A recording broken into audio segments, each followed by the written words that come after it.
Hello friends, hope you all are doing good. So आज जो है मैं आपके लिए लेकर आ गई हूँ बहुत ही आसान और मज़े के किचन टिप्स, जिनको फॉलो करते हुए आपके किचन के काम जो हैं बहुत ही आसान हो जाने वाले हैं। तो चलिए बिना देरी करे शुरू करते हैं आज का वीडियो। हम अपने घरों में छोटी मोटी मंचिंग के लिए बिस्किट या स्नैक वगैरह अक्सर घरों में रखते हैं, लेकिन बारिशों में वो अक्सर मॉइस्ट हो जाते हैं, नरम पड़ जाते हैं। तो ऐसे में आप क्या कर सकते हैं, चीनी के थोड़े से दाने लेकर उस कंटेनर में डाल दें और इसको रख दें। इससे आप देखेंगे आपके बिस्किट जो हैं बिल्कुल कुरकुरे रहेंगे और उसका मज़ा जो है बिल्कुल भी चेंज नहीं होगा, वो जैसे के वैसे ही रहेंगे। फॉलो ज़रूर कीजिएगा, बहुत ही काम की टिप है, मैं भी इसको अक्सर फॉलो करती हूँ। टिप नंबर 2 है, ज़्यादा से ज़्यादा आप कोशिश करा करें अपने बच्चों का, इवन आपका खुद का भी, अपनी फैमिली में जितनों का भी खाना पकता है, आयरन की कढ़ाई, आयरन के वेसल में ही बनाया करें। पूरा ही खाना आयरन के बर्तन में नहीं, लेकिन कोई एक चीज़ आयरन के बर्तन में आपको ज़रूर बनानी है, और दिन भर में एक बार तो आपको कुछ ना कुछ पकाना ही आयरन के बर्तन में। इससे क्या होगा, आजकल बहुत ही बच्चों में आयरन डिफिशियंसी देखने को मिलती है। इतने कम एज में बच्चों को खून की कमी हो रही है। तो आयरन के बर्तन में आप जब खाना पकाएंगी, खाएंगी, खिलाएंगी बच्चों को, तो आयरन की डिफिशियंसी को जो आयरन है वो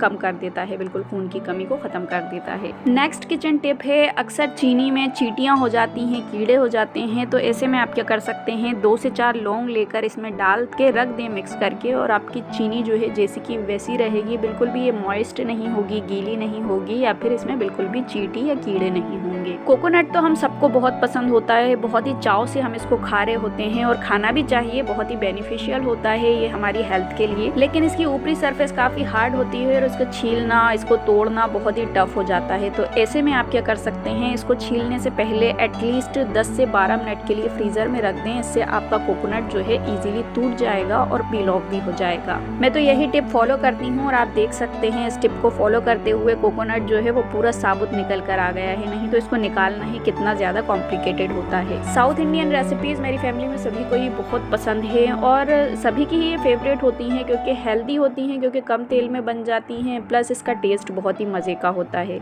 इडली डोसा मेरी फैमिली में अक्सर बनता ही है, तो इसको फॉर्मेंट करना बहुत ही मुश्किल टास्क होता है। तो ऐसे में मैं क्या करती हूँ, रात में जब मैं इसका मिक्सचर रखती हूँ तो इसमें मैं 1 टीस्पून दही ऐड कर देती हूँ। सिर्फ 1 टीस्पून दही ऐड कर लेने से बहुत ही इजीली ये फॉर्मेंट हो जाता है। साथ ही इडली भी इतनी ज्यादा सॉफ्ट, स्पॉन्जी, जालीदार बनती है कि मुंह में रखते ही घुल जाने वाली। छोटी मोटी सी टिप्स हैं, लेकिन हम होम मेकर्स के लिए यही बहुत ही इंपॉर्टेंट टिप्स हैं, क्योंकि हम इनको फॉलो करते हुए अपने काम को आसान कर सकते हैं। अब इधर आ जाते हैं नेक्स्ट टिप की तरफ। तो लौकी जो है हम उसको कट करके इसका जो आधा पार्ट होता है इसको रख देते हैं, बच जाता है तो इसी तरह से फ्रिज में। तो ऊपर का साइड जो है ये काला पड़ने लग जाता है और यहीं से ये खराब होने लग जाती है। तो उसके लिए आप क्या कर सकते हैं, इस तरह से मैं इसके ऊपर प्याज रब कर रही हूँ। आप चाहें तो प्याज का जो जूस होता है वो भी इसके ऊपर लगाकर एज इट इज इसको फ्रिज में रख दें। ये कम से कम 10 दिन तक ऐसे की ऐसी रहेगी, बिल्कुल भी खराब नहीं होने वाली है। हम इंडियन फूड में रोटी तो रोज बनती है, रोटी, पराठे, और रोटी जो है बेलते में अक्सर बेलन के ऊपर, रोलिंग पिन के ऊपर चिपक जाती है। सो बेलन के ऊपर आटा ना चिपके, उसके लिए आप क्या कर सकते हैं, इसको फ्रीजर में रख दें कम से कम 5 मिनट के लिए। रोटी बनाने से पहले आटा बिल्कुल भी इसके ऊपर जो है चिपकेगा नहीं।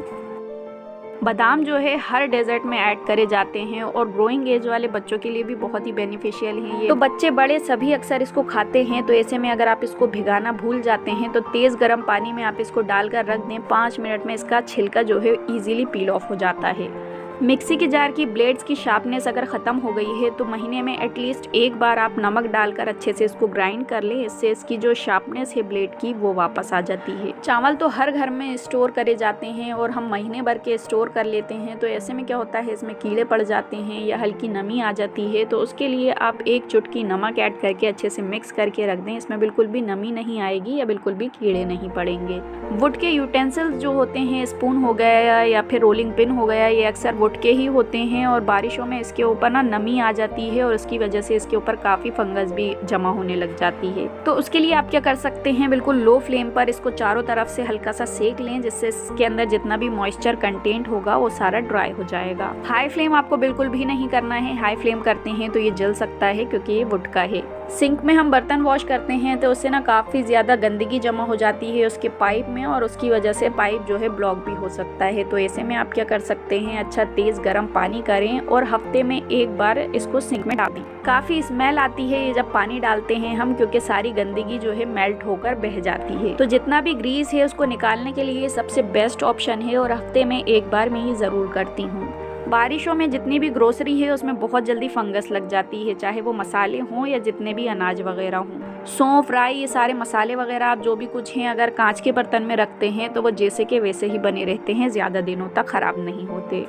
अब आप सोच रहे होंगे इतने सारे कांच के बर्तन लाए कहाँ से? तो उसके लिए ज़रूरी नहीं है हमेशा ही एक्सपेंसिव आप बर्तन या फिर कंटेनर्स वगैरह परचेज़ करें। जो बॉटल्स वगैरह कांच की घर में आती हैं, खाली हो जाती हैं, उन्हीं को ही वॉश करके मैं रीयूज़ कर लेती हूँ। जैसे कि यहाँ पर केचप की बॉटल है, ये खाली हो गई तो इसको मैंने पानी की बॉटल बना लिया है, और मैं प्लास्टिक यूज़ नहीं करती हूँ, सिर्फ कांच की बॉटल या फिर स्टील ही यूज़ करती हूँ। तो आप भी इस तरह से चीज़ों को सेव करते हुए स्मार्ट होम मेकर बन सकती हैं। भिंडी को कट करने पर हाथों में, नाइफ में, चॉपिंग बोर्ड के ऊपर काफ़ी लेस लग जाती है, तो ऐसे में आप क्या कर सकते हैं, नाइफ के ऊपर नींबू रब कर लें। नींबू रब कर लेने से भिंडी की जो लेस है वो हाथों पर, नाइफ पर नहीं चिपकती है। अब आ जाते हैं नेक्स्ट टिप की तरफ। तो हमारे किचन का प्यारा साथी यानी कि हमारा फ्रिज। जितनी भी हमारी कुक्ड चीज़ें होती हैं वो हम इसी में ही रख रहे होते हैं, चाहे वो फ्रूट्स हो, वेजिटेबल्स हो, उनको भी हम इसी में ही स्टोर कर रहे होते हैं। लेकिन फ्रिज में रखी हुई चीज़ें भी स्मेल करने लग जाती हैं, जैसे तरबूज हुआ, खरबूज हुआ, उसकी स्मेल जो है दूध में आने लग जाती है। तो उसके लिए आप क्या कर सकते हैं, नींबू कट करके फ्रिज में रख दें। इससे फ्रिज में रखी हुई चीज़ों की स्मेल जो है इधर उधर नहीं भागेगी, अपनी एज इट इज़ जगह पर रहेगी। रेनी सीजन में सारी वेजीज इतनी ज़्यादा कॉस्टली हो जाती हैं, हरी मिर्च, टमाटर, हरा धनिया, पुदीना वगैरह, तो इनको ज़्यादा दिन तक स्टोर करने के लिए आप क्या कर सकते हैं, इनका डंठल निकाल कर अच्छे से वॉश करके इनको एयरटाइट कंटेनर में रख कर फ्रिज में रख लें। ये आराम से 15 से 20 दिन चल जाती हैं, बिल्कुल भी ख़राब नहीं होती या गलती नहीं है। वेजीज कट करने पर काफ़ी कचरा कलेक्ट हो जाता है, तो आप प्लेटफॉर्म के ऊपर इधर उधर ना फैलाते हुए इस तरह से कोई भी आप बर्तन में कलेक्ट कर लें कचरे को। उसके बाद इजीली आप इसको डस्टबिन में फेंक दें, पॉलीथीन में फेंक दें। तो इस तरह से क्या होगा, आपके प्लेटफॉर्म पे कचरा नहीं होगा और उठाना फिर फेंकना उसको नहीं पड़ेगा। प्लेटफॉर्म में या सिंक एरिया में अगर आप कट करती हैं तो आपको कचरा उठाना होगा, उसे फिर क्लीन करना होगा, तो इससे आपका टाइम वेस्ट होता है फालतू। इसीलिए आप इस तरह से इस टिप को फॉलो करें तो आपका इससे काफ़ी टाइम बच जाएगा और एक्स्ट्रा क्लीनिंग नहीं करना पड़ेगी। इडली बनाते में इसके जो सांचे होते हैं वो ऑलमोस्ट सेम साइज के होते हैं, हल्के से छोटे बड़े होते हैं बस। तो उनको अरेंज करने में काफ़ी टाइम लग जाता था, कभी ऊपर का नीचे हो जाता था, नीचे का ऊपर हो जाता था, फिर मैं उसको चेंज कर रही होती थी। तो इस तरह से मैंने क्या करा, इसके ऊपर नंबरिंग कर ली है, 1 2 3 4 5 करके बस इसको रखना उठाना जो है ईजी हो जाता है। अब कॉपर के जग में या कॉपर के बर्तन में खाने पीने के तो बहुत फायदे हैं, आपने भी सुना ही होगा।